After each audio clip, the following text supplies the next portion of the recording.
igihe cyose zitandatu karenze ko iminota 11 hano muri studio za radio Magaratemisi FM akaba ari umwanya rero gukurikirana amakuru nayo tukaba tugiye kuyashikirizwa na mugenzi wacu Armel BIGIRIMANA ndakuramukije Armel ndongenda guhanikaza muri ano makuru ndakuramukije Jason ndakuramukije inshuti bakunzi muri kumatega amatwi bigano bya radio Magaratemisi FM ndongenda bahikaze makuru no musi iginekerezo rya kabiri ntwarane umwaka wa 2020 nakabagizwe n'izingo nkuru zikurikira.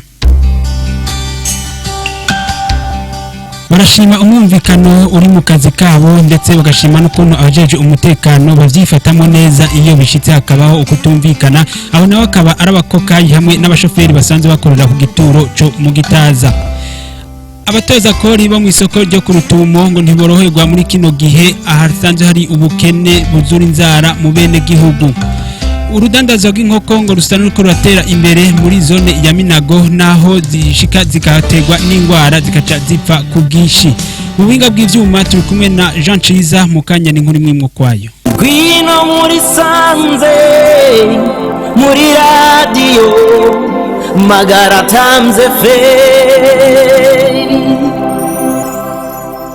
Nasubiye kubaramutsa barashima umwunvikano uri mu kazi kabo ndetse bagashima n'ukuntu abajeje umutekano bavyitwaramo neza iyo bishitse hakabaho ukutumvikana abo nabo akaba kokayi hamwe n'abashoferi basanzwe bakora kugituro cyo mugitaza. Barasaba kandi gufatwa mu mugongo nk'ayandi mashira hamwe ndetse bakanakebura bagahamagarira n'abandi gukora ako kazi kuko barakazi gatanga uburyo nkuko abagakora batidoga. Tega amatwi Jean Claude arongoye igituro cyo mugitaza akabavuge kuri mugenzi wacu Richard.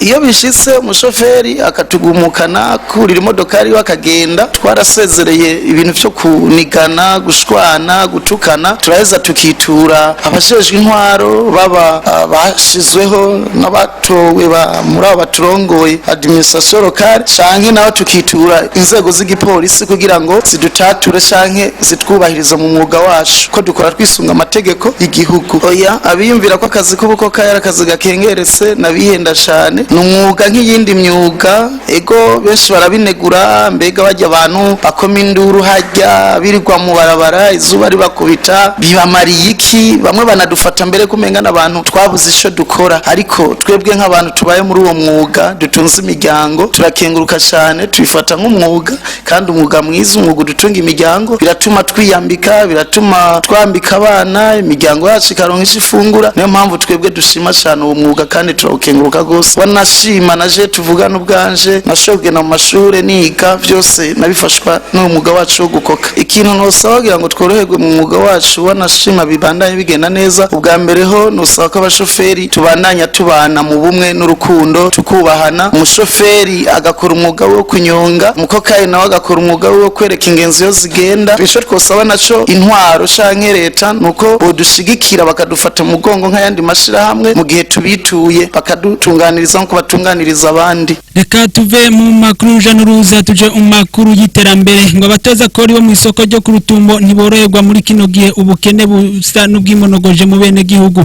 Ivyo navyo bikaba bivugwa mu gihe habaho ubushwana hagati y'abatoza iryo kori hamwe n'abadandaza banka gutanga iryo kori bivanye n'ivyo baba bashoye. Abatoza iryo kori bobo bavuga yuko muri ayo makori nyene ariho komine ironkera akoyoko. Tega amatwi Odasi Ndikumana sanzwe akora akazi ko gutangisha amakori mu isoko ryo ku Rutumo. Ndumwunganizi w'umukuru batoza amatike muri zone Minago nk'abandongo y'umugwi w'abatoza amatike mu karere ka Rutumo Muhuzu na Karongo. Ingorane ni nyinshi cyane kwa mbere bwo ingorane duhura muri aka kazi ka misi yose kwa mbere bwo kino gihe murazi ko ubukene bwugarije abantu iyo umuntu yashoye kintu azi utunaza kuguramwe urazi ko ubukene bwugarije abantu akashaka kumutoza. Ingorane ya mbere nuko uharamutoza bwa mbere ntashaka gutaka iryo tagisi bivanye n'ibintu aba yashoye. Iyo ingorane ya mbere duhura ikomeye cyane. Ingorane igira kabiri nuko muri isoko yacu ya Rutumo turavye ibintu bicurwa mu isoko ya Rutumo dufatiye ku kivunde tugafatira ku mavuta tugafatira mu gice gishorwamwo twovuga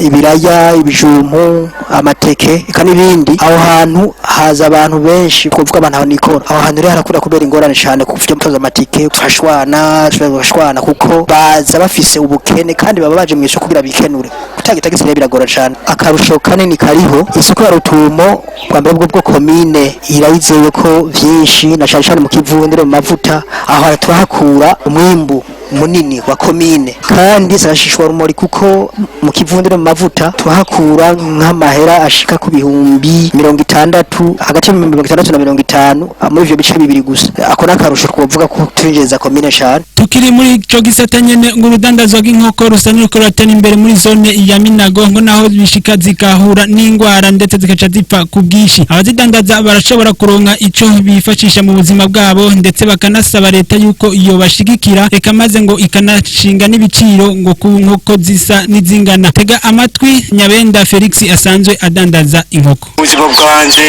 ndandaza inkoko tegena nk'amajana 5 igihumbi 2 nkuri sindokwidoga birantunze kungana kose izi nkoko ntivyoroha abanyagihugu barashora tukagura hari gihe